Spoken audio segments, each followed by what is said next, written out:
हिंसा नहीं फैला सकता, हिंदू नफरत नहीं फैला सकता।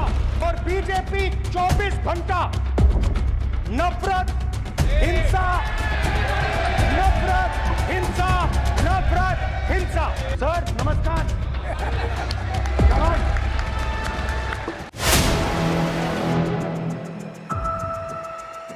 आप शिवजी को देखें तो उनकी इमेज से आपको पता लगता है कि हिंदू डर नहीं फैला सकता, हिंदू हिंसा नहीं फैला सकता, हिंदू नफरत नहीं फैला सकता। और बीजेपी 24 घंटा नफरत, हिंसा, नफरत, हिंसा, नफरत, हिंसा। स्पीकर सर, कहां तक इन्होंने डर फैला दिया है?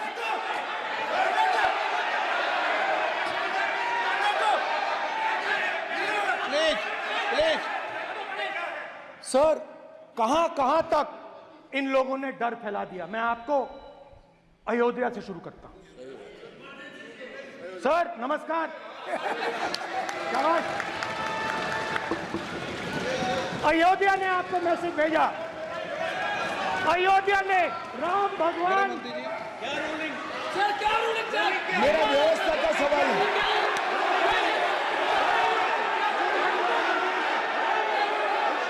इस सदन के नियमों की पुस्तिका, इससे कुछ सदस्यों को क्या मुक्ति दे दी गई है?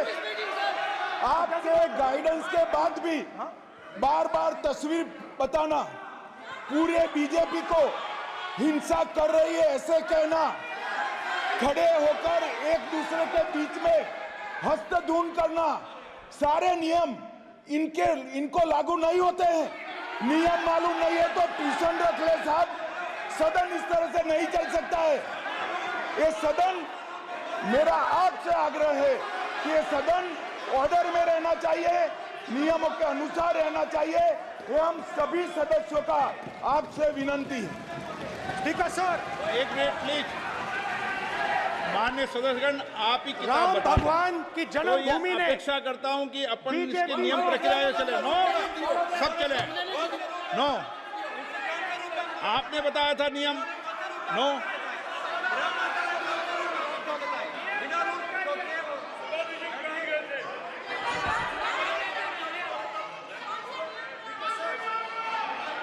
माइक दीजिए सर। हाँ सर, मेरा सवाल है सर, इस माइक का कंट्रोलर किसके हाथ में? प्लीज बैठिए सर ये ऑफ होता है, प्लीज बीच में माने हो बैठिए जाता है। प्लीज।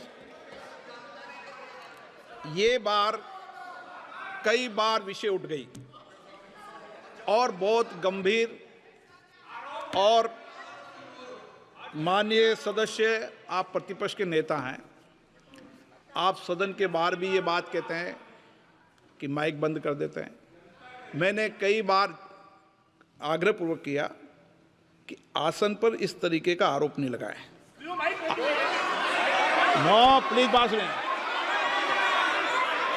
आसन पर सभी दल के, प्लीज, आसन पर सभी दल के लोग बैठते हैं और सभी दल के लोग सभापति तालिका पे हैं, और सब जानते हैं कि एक व्यवस्था होती है, जिस भी माननीय सदस्यों को आग्रह किया जाता है बोलने का वो बोला जाता है, और जिसको आग्रह नहीं किया जाता उसका माइक चालू नहीं होता।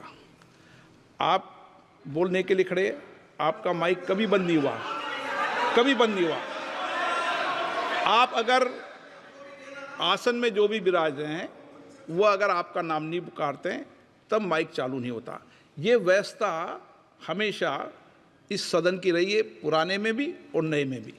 कभी आसन पे व्यक्ति पर माइक का कंट्रोल नहीं होता। दूसरा, माननीय प्रतिपक्ष के आप नेता हैं और आपसे ये अपेक्षा की जाती है कि आप लोकसभा की प्रक्रिया का, संचार नियम का पालन करें, संविधान की जो व्यवस्थाएं दे रखी है उसकी पालन करें, और सदन में बोलते समय किसी भी धर्म को के ऊपर ऐसा आक्षेप नहीं करें जिससे पूरे देश के अंदर विषय पैदा हो, यह आपसे अपेक्षा की जाती है। सर, मैं बिल्कुल आपकी रिस्पेक्ट करता हूं स्पीकर सर, मगर मेरे भाषण के बीच में सच्चाई ये है कि माइक ऑफ हो जाता है। मैं क्या करूं, हो जाता है वो। अब आपने देखा मैंने अयोध्या शब्द यूज किया और माइक ऑफ हो गया। नो, अरे ये प्रधानमंत्री मोदी जी के टाइम में आधा आधा कह आएगा क्या? तो अयोध्या ने राम भगवान की जन्मभूमि, प्लीज ब्रदर, राम भगवान की जन्मभूमि ने बीजेपी को मैसेज दिया, और ये आपके सामने मैसेज बैठे हुए हैं। मैंने इनसे पूछा, कल कॉफी पी, इनसे मैंने पूछा कि बताइए ये हुआ क्या। बीजेपी ने राम मंदिर का इनॉग्रेशन किया, बोलने दीजिए, राम मंदिर का इनॉग्रेशन किया। अरे भाई आप हार गए, उसको सहन करिए। नाम बोलने की कोई जरूरत नहीं है, मैं भाषण दे रहा हूं, आप नहीं दे रहे हो। मुझे बोलना है जो बोलना है, मुझे नाम लेने की कोई जरूरत नहीं, मुझे जो बोलना है मैं बोलूंगा। तो अयोध्या ने मैसेज दिया और मैंने इनसे पूछा कि हुआ क्या, और इनका जवाब आया। मैंने उनसे पूछा कि आपको कब पता लगा कि आप अयोध्या में जीत रहे हो, और आपने कहा पहले दिन से मुझे पता था। सही बात। और मैंने कहा ये क्या हुआ, उन्होंने कहा राहुल जी अयोध्या में एयरपोर्ट बना, अयोध्या की जनता से जमीन छीनी गई और आज तक उन्हें मुआवजा नहीं मिला है। उन्होंने कहा, सही बात, उन्होंने कहा कि अयोध्या में जो भी छोटे छोटे दुकानदार थे, जो भी छोटी छोटी बिल्डिंग्स थी, उन सारों को तोड़कर गिरा दिया गया और उन लोगों को सड़क पर कर दिया गया।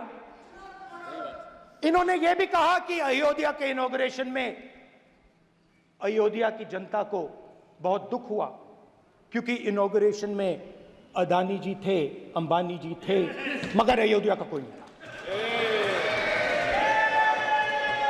और ये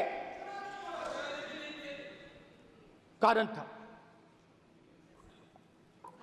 था कि अयोध्या की जनता में, उनके दिल में नरेंद्र मोदी जी ने भय डाल दिया। उनकी जमीन ले ली, उनके घर गिरा दिए, और फिर अयोध्या के गरीब लोगों को, किसानों को, मजदूरों को मंदिर के इनॉग्रेशन तक नहीं जाने दिया। मंदिर के इनॉग्रेशन छोड़ो, उसके बाहर भी नहीं जाने दिया। और इसीलिए अयोध्या की जनता ने सही मैसेज भेजा। अच्छा, इन्होंने मुझे एक और बात बोली, 3 बार इन्होंने कहा कि 3 बार नरेंद्र मोदी ने टेस्ट किया, 2 बार क्या मैं अयोध्या से लड़ जाऊं,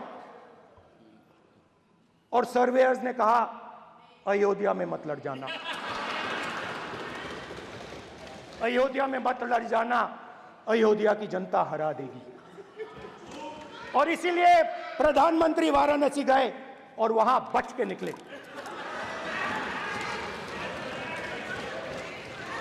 तो अयोध्या की जनता को डराया, पूरे देश को डरा दिया। मैं आपको बताता हूं, आज सुबह में आया, राजनाथ सिंह जी ने मुस्कुरा के मुझे नमस्ते की, और मोदी जी बैठे हैं, मुस्कुराहट नहीं, सीरियस। नमस्ते भी नहीं करते। कहीं मोदी जी ना देख लें, प्रॉब्लम हो जाएगी। वही कहानी गडकरी जी की है, सच्चाई है। अरे भाई, अयोध्या की जनता को छोड़ो, ये तो बीजेपी वालों को डराते हैं।